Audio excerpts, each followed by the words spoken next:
नमस्ते, HNN news आप देख रहे हैं। मैं हूं आपके साथ नीतू गुप्ता। खबरों की शुरुआत करेंगे इस वक्त की अहम खबर के साथ। गृह मंत्री अमित शाह आज रायपुर पहुंचे और यहां स्वामी विवेकानंद विमानतल पर मुख्यमंत्री विष्णुदेव साय ने उनका स्वागत किया। अमित शाह के आगमन को देखते हुए एयरपोर्ट पर सुरक्षा व्यवस्था कड़ी कर दी गई। बताया जा रहा है कि गृह मंत्री अपने छत्तीसगढ़ के दौरे के दौरान कई कार्यक्रमों में शामिल होंगे और महत्वपूर्ण मुद्दों पर समीक्षा बैठक में हिस्सा लेंगे। मुख्यमंत्री ने उनके स्वागत के दौरान राज्य सरकार की प्राथमिकताओं और आने वाली योजनाओं पर भी चर्चा की। बता दें, नवा रायपुर स्थित भारतीय प्रबंधन संस्थान में 28 से 30 नवंबर तक 60वां अखिल भारतीय डीजीपी आईजी सम्मेलन आयोजित किया गया है। इस 3 दिवसीय सम्मेलन में पीएम मोदी शामिल होंगे और सुरक्षा संबंधी महत्वपूर्ण विषयों पर अधिकारियों के साथ विचार विमर्श करेंगे। तो रायपुर में हाई लेवल ये डीजीपी आईजी कॉन्फ्रेंस शुरू हो गई है। 6 सेशन में देश भर के 36 डीजीपी शामिल हो रहे हैं और अपना अपना प्रेजेंटेशन दे रहे हैं। हर राज्य को 1 घंटा मिला है। क्राइम ग्राफ और पैटर्न पर यहां रिपोर्ट दी जा रही है। कॉमन क्राइम पैटर्न की देशव्यापी लिस्ट तैयार की जाएगी और पीएम नरेंद्र मोदी गृह मंत्री की मौजूदगी में ये मॉडल स्टेट चुना जाएगा। 500 से ज्यादा टॉप पुलिस इंटेलिजेंस अफसर इस मीटिंग में शामिल हुए हैं। गृह मंत्री अमित शाह ने इस कॉन्फ्रेंस का शुभारंभ किया। एनएसए अजीत डोभाल भी इस कॉन्फ्रेंस में थे और रॉ आईबी चीफ भी इस कॉन्फ्रेंस में मौजूद हैं। प्रेजेंटेशन के बाद संयुक्त रणनीति तैयार करने की यहां पर पहल की जा रही है। आईआईएम नवा रायपुर कैंपस में सुरक्षा कड़ी कर दी गई है। ड्रोन से निगरानी रखी जा रही है क्योंकि रायपुर केंद्रीय गृह मंत्री अमित शाह पहुंचे। मुख्यमंत्री विष्णुदेव साय ने एयरपोर्ट पर उनका स्वागत किया है और अमित शाह के आगमन पर एयरपोर्ट की सुरक्षा कड़ी कर दी गई है। इसी खबर पर आगे की जानकारी के लिए संवाददाता शिवानी हमारे साथ जुड़ गई हैं। शिवानी, आज ये बेहद महत्वपूर्ण मीटिंग हुई, डीजीपी और रॉ ऑफिसर्स मौजूद रहे। किस तरह की मीटिंग, किस तरह से कॉन्फ्रेंस रहा? जी, रायपुर आज देश की सबसे हाई प्रोफाइल सुरक्षा मीटिंग का केंद्र बना हुआ है और आईआईएम नवा रायपुर कैंपस में डीजीपी आईजी लेवल की राष्ट्रीय कॉन्फ्रेंस शुरू हो चुकी है। इस कॉन्फ्रेंस में देश भर के 36 राज्यों के डीजीपी, 500 से अधिक टॉप पुलिस और इंटेलिजेंस अधिकारी, एनएसए अजीत डोभाल, आरएडब्ल्यू और आईबी चीफ मौजूद है। गृह मंत्री अमित शाह ने इस महत्वपूर्ण कॉन्फ्रेंस का शुभारंभ किया है और देर शाम प्रधानमंत्री नरेंद्र मोदी भी रायपुर पहुंच रहे हैं। इस कॉन्फ्रेंस की सबसे खास बात है कि हर राज्य को 1 घंटे का स्लॉट दिया गया है। हर राज्य अपना क्राइम ग्राफ, नए पैटर्न, इंटरनेट कॉलिंग से जुड़े अपराध, साइबर फ्रॉड, ड्रग्स नेटवर्क और नक्सल गतिविधियों और इंटर स्टेट क्राइम पर अपनी रिपोर्ट देगा। इन सभी प्रोजेक्ट के आधार पर देश भर की कॉमन क्राइम पैटर्न की लिस्ट बनाई जाएगी। इसके बाद सभी डीजीपी मिलकर एक संयुक्त रणनीति तैयार करेंगे ताकि आने वाले 5 से 10 सालों में एक मॉडल के लिए एक पुलिस की पॉलिसी बनाई जा सके। मतलब ये है कि सिर्फ एक मीटिंग नहीं बल्कि भारत की कानून व्यवस्था का भविष्य तय करने वाली बैठक है। बिल्कुल शिवानी, और अभी हाल फिलहाल में जो बड़े नक्सली मारे गए उसके बाद ये सुरक्षा मीटिंग होना लाजमी भी है और जाहिर तौर पर जो एक अल्टीमेटम गृह मंत्री की तरफ से दिया गया नक्सलवाद को खत्म करने के लिए 31 मार्च 2026 का, उस पर भी कोई ना कोई तैयारी हुई होगी। जी बिल्कुल, भारत पर इसका असर क्या पड़ेगा कि इस कॉन्फ्रेंस से देश के लिए 3 बड़े असर निकलकर सामने आएंगे। एक ये है कि संयुक्त राष्ट्र अपराध पैटर्न बनेगा। इससे पुलिस को पता चलेगा कि कौन सा अपराध किस राज्य से शुरू होकर कहां फैलता है। दूसरा ये है कि एक नए मॉडल पुलिसिंग सिस्टम की शुरुआत है। तकनीकी आधारित फील्ड इंटेलिजेंस मजबूत और क्राइम प्रोजेक्ट मॉडल लागू हो सकता है। और तीसरा ये है कि इंटर स्टेट क्राइम पर कड़ी निगरानी रहेगी और गैंगस्टर मूवमेंट और ड्रग ट्रैफिकिंग, साइबर ठगी पर जैसे एक्शन पूरे देश में लागू होगा। यानी आने वाले समय में भारत की पुलिसिंग को स्मूथ, तेज और टेक्नोलॉजी डिवीजन बनाने का रास्ता आज रायपुर से ही तय होने वाला है। बिल्कुल, NSA Ajit Doval, raw IB chief इस मीटिंग में मौजूद रहे और कितने घंटे तक ये मीटिंग चली है शिवानी, जरा ये भी बताइएगा क्योंकि हर स्टेट को 1-1 घंटे का वक्त मिला। कौन कौन से स्टेट्स के यहाँ पर सिक्योरिटी ऑफिसर्स मौजूद रहे, इस पर भी अगर जानकारी आप तक हो।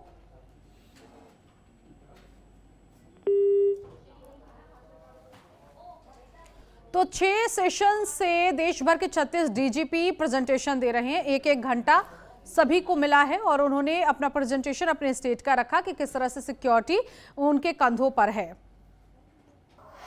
उधर छत्तीसगढ़ के उप मुख्यमंत्री अरुण साव नक्सलवाद को लेकर बयान उन्होंने दिया है। डिप्टी सीएम ने कहा है कि पीएम नरेंद्र मोदी और छत्तीसगढ़ के मुख्यमंत्री विष्णुदेव साय की दृढ़ इच्छा शक्ति के कारण देश से नक्सलवाद का खात्मा हो रहा है। केंद्र और राज्य की नीतियों, सुरक्षा बलों की रणनीतिक कार्रवाइयों से नक्सल प्रभावित क्षेत्रों में स्थिति सुधर रही है। उप मुख्यमंत्री ने भरोसा दिलाया कि सरकार आम जनता की सुरक्षा और विकास को प्राथमिकता देती रही है।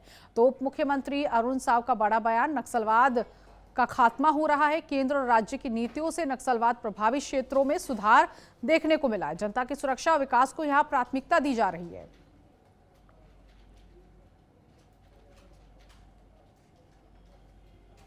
देखिए, इसमें कोई दो राय नहीं है कि आंतरिक सुरक्षा के साथ साथ विकास के लिए भी बड़ा अवरोध था नक्सलवाद, और नक्सलवाद का उन्मूलन सरकार की इच्छा शक्ति पर निर्भर करता है।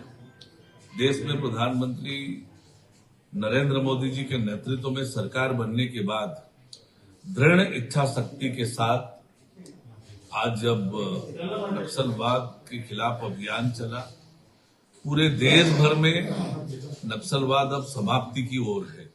जहां बड़ी संख्या में जिले प्रभावित थे नक्सलवाद से, अब बहुत सीमित जिलों में रह गया है। उधर रायपुर में बड़ा प्रशासनिक फेरबदल देखने को मिला, जहां 13 आईएएस अफसरों के विभाग बदल दिए गए। शिखा राजपूत तिवारी को नई जिम्मेदारी मिली है। प्रियंका शुक्ला समग्र शिक्षा आयुक्त बनाई गई हैं। किरण कौशल को मंत्रालय भेजा गया है। पदम सिंह एल्गा की नई तैनाती जारी की गई। देर शाम जीएडी ने ये आदेश जारी किया है। तो 13 आईएएस ऑफिसर्स हैं जिनके विभाग अब बदल दिए गए हैं। शिखा राजपूत तिवारी को नई जिम्मेदारी मिली है। और इसके साथ ही साथ आपको बता दें कि जो ये फेरबदल देखने को मिला है, इसमें प्रियंका शुक्ला समग्र शिक्षा आयुक्त बनाई गई हैं, उनको ये विभाग सौंपा गया है। किरण कौशल को भी मंत्रालय भेज दिया गया है। तो ये तमाम आईएएस ऑफिसर्स हैं जिनमें पद्मा सिंह एल्गा की नई तैनाती हुई है। 13 आईएएस ऑफिसर छत्तीसगढ़ में ये बड़ी सर्जरी विभाग में की गई है। देर शाम जीएडी ने आदेश जारी किया है और ये लिस्ट भी सामने आ चुकी है, नाम और इसके साथ ही साथ बकायदा ये भी बताया गया है किसको कौन सा मंत्रालय दिया गया है। 13 आईएएस ऑफिसर्स जिनके विभाग बदले गए हैं छत्तीसगढ़ में, ये बड़ा बदलाव देखने को मिला है। और इसके साथ ही साथ बताया गया है इनमें कौन कौन से ऑफिसर्स हैं जिनका विभाग पहले क्या था और अब कौन सी नई जिम्मेदारी दे दी गई है।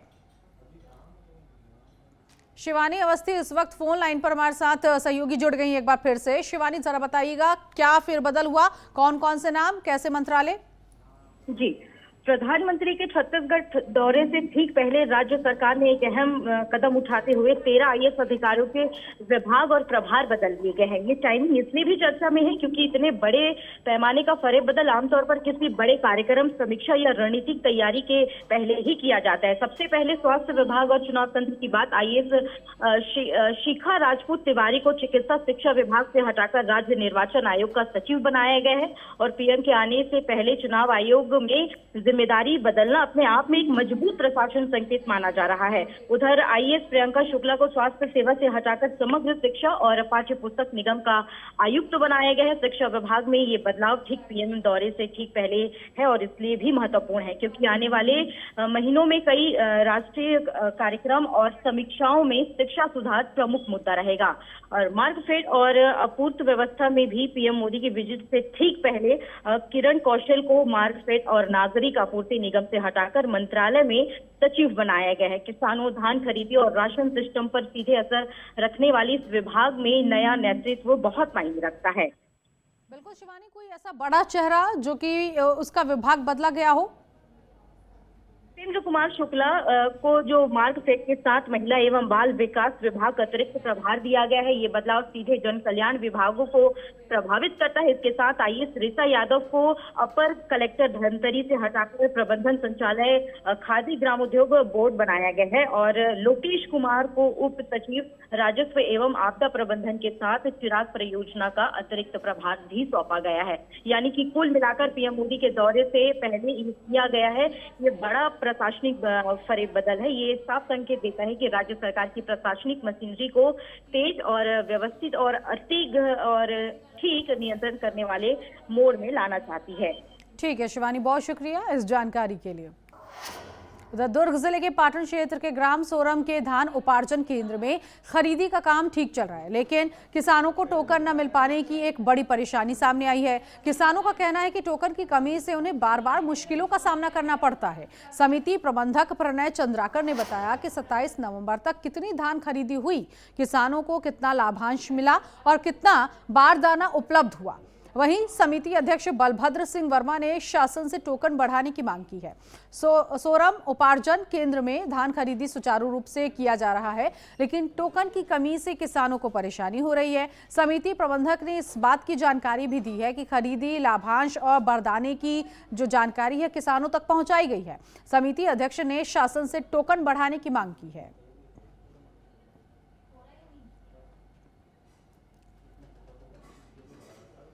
तो सोरम उपार्जन केंद्र में धान खरीदी शुरू हो चुकी है, लेकिन बड़ी समस्या ये है कि यहाँ पर किसानों की संख्या बहुत ज्यादा हो गई है और टोकन नहीं है। टोकन सिस्टम के जरिए ही किसान बारदाने खरीद रहे हैं, इसके अलावा उनको लाभ मिल रहा है, अपना धान बेच रहे हैं और यहाँ पर टोकन कम होने की वजह से किसान इंतजार कर रहे हैं और यहाँ तक कि किसानों को कई बार चक्कर भी लगाना पड़ रहा है।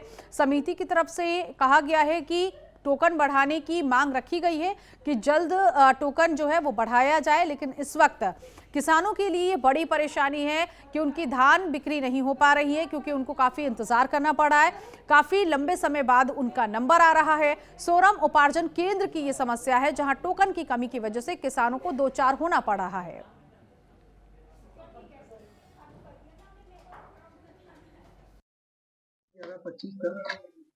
कुल 116 किसान लाभान्वित हुए हैं और जिसमें उनसे 4,596.40 क्विंटल का खरीदी हुआ है और किसको को भुगतान हुआ है 52,92,000। 27 और इसी खबर पर आगे की जानकारी के लिए आंचल वर्मा संवाददाता हमारे साथ जुड़ गई हैं। आंचल, जिस तरह की दिक्कतें किसान बता रहे हैं, इन दिक्कतों को दूर करने के लिए क्या समिति की तरफ से उपाय अपनाया जा रहा है? समिति की तरफ से अभी मैडम जी बताया जा रहा है कि सबसे बड़ी परेशानी है टोकन व्यवस्था की। टोकन किसानों को नहीं मिल पा रहा है। सबसे बड़ी समस्या यही आ रही है कि किसान धान बेचने के लिए अपने टोकन की व्यवस्था नहीं कर पा रहे हैं और टोकन के लिए बहुत ज्यादा उनको जूझना पड़ रहा है। ठीक है, बहुत शुक्रिया इस जानकारी के लिए। आगे बढ़ेंगे। छत्तीसगढ़ के मुख्यमंत्री विष्णुदेव साय से बिहार के सड़क निर्माण मंत्री नितिन नवीन ने रायपुर स्थित मुख्यमंत्री आवास कार्यालय में मुलाकात की। सीएम विष्णुदेव साय ने नितिन नवीन का गर्मजोशी से स्वागत किया और उन्हें शॉल और प्रतीक चिन्ह नंदी भेंट कर सम्मानित किया। इस अवसर पर विधायक किरण देव और छत्तीसगढ़ खनिज विकास निगम के अध्यक्ष सौरभ सिंह मौजूद रहे।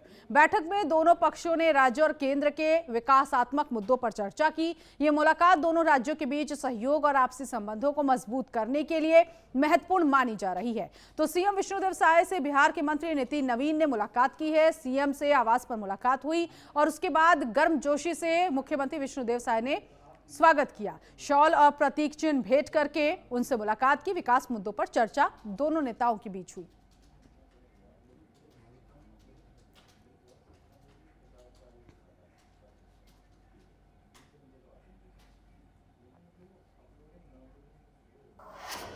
ऑपरेशन अंकुश के तहत जशपुर पुलिस ने फर्जी सी बुल्स ग्लोबल कंपनी के डायरेक्टर को उसके 2 साथियों सहित झारखंड से गिरफ्तार कर लिया। मामले की जानकारी देते हुए पुलिस ने बताया कि आरोपियों ने निवेश पर 3 गुना रकम लौटाने का लालच देकर लोगों से लगभग 6 करोड़ रुपए की ठगी की थी और इनके बारे में कंपनी बंद कर फरार होने की खबर भी मिली। तो सी बुल्स कंपनी बताई जा रही है। कंपनी का डायरेक्टर और उसके जो साथी है वो फरार हो गए। 6 करोड़ की ठगी का मामला है और अब पुलिस मौके पर पहुंची, कार्रवाई की गई है। तो कुछ गिरफ्तारियां यहां पर हुई हैं। कंपनी डायरेक्टर समेत 2 की गिरफ्तारियां हुई, जो तस्वीर इस वक्त आप देख सकते हैं। लोगों से ठगी करने का ये मामला है और छोटी रकम नहीं है, 6 करोड़ की रकम बताई जा रही है। सी बुल्स ग्लोबल कंपनी पर शिकंजा पुलिस ने कसा है। तो छत्तीसगढ़ के जशपुर से ये खबर, जहां 6 करोड़ की ठगी के मामले में कंपनी के डायरेक्टर समेत 2 लोगों की गिरफ्तारी हुई है। तो कंपनी डायरेक्टर समेत 2 की गिरफ्तारियां हुई हैं और अब इनसे पूछताछ की जाएगी, किस तरह से इस कंपनी को चला रहे थे, कब से ये सी बुल्स ग्लोबल कंपनी चलाई जा रही थी और इनके अलावा कौन कौन इस कंपनी से जुड़ा था, कैसे लोगों से इन्होंने ठगी की और इस पूरे मामले का भंडाफोड़ कैसे हुआ। इस पूरे मामले में पुलिस आगे की तहकीकात में लगी हुई है। तो छत्तीसगढ़ के जशपुर से ये पूरा मामला, जहां एक कंपनी चलाई जा रही थी जिसका नाम सी बुल्स बताया जा रहा है और अब डायरेक्टर समेत 2 आरोपियों की गिरफ्तारी हुई है।